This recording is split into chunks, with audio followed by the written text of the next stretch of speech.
I'd go pretty hard on the fact that when it comes to content, that analytics are more or less bullshit.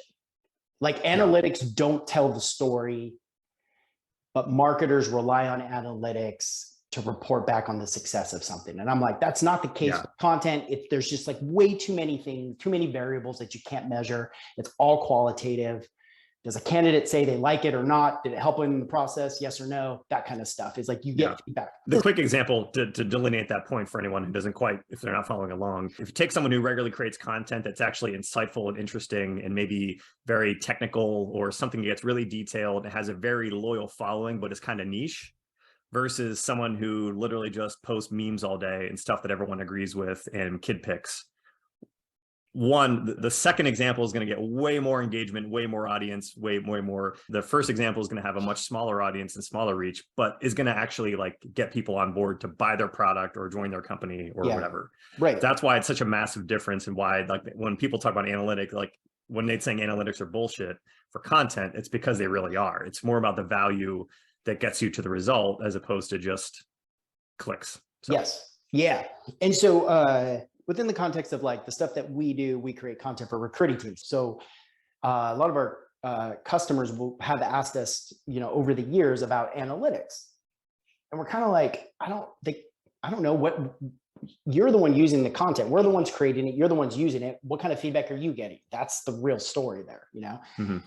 Yeah, for recruiting teams, for in-house recruiting teams, that's not always the answer they want, because they're just like generally not good at qualitative data. But we started looking, we do have an analytics tool on our pages, and we started looking at it. One thing that we realized was that it's this whole like quality and intent thing. And we realized that like the time on page that candidates were spending on the stuff that we created was extremely high. So we started thinking about this in terms of like, whoa, okay, quality is like a big deal in recruiting, especially in tech, which is the sector that we work in. Mm-hmm. And how do you know if you create an asset, let's say in this case, an enablement asset, how do you know that it's working, that candidates even care outside of them telling you when you have a conversation? Yeah.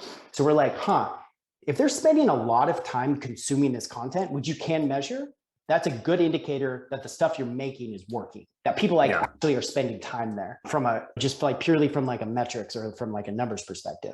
And so we look at two things right now that we're really diving into. One is unique users that go to a specific page, which is an asset in this case, and then the time that they're spending on that page, the average time.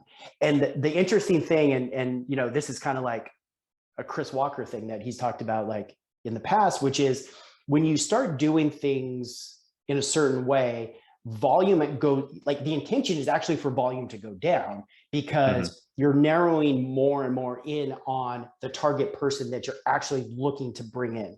And in this case, what we saw was like unique users were like on the lower side, but time on page was extremely high. We're like, okay, that's pretty telling, because in our case, we create things for recruiters to send in outbound messages, which means that the only people who are seeing that content are people that recruiters have already filtered to be like, at least on the surface level, qualified. So if you see like a unique user and you see 7 minutes time on page, that's a good indicator that the right person is spending a lot of time consuming your stuff. And so that's how we started thinking about time on page.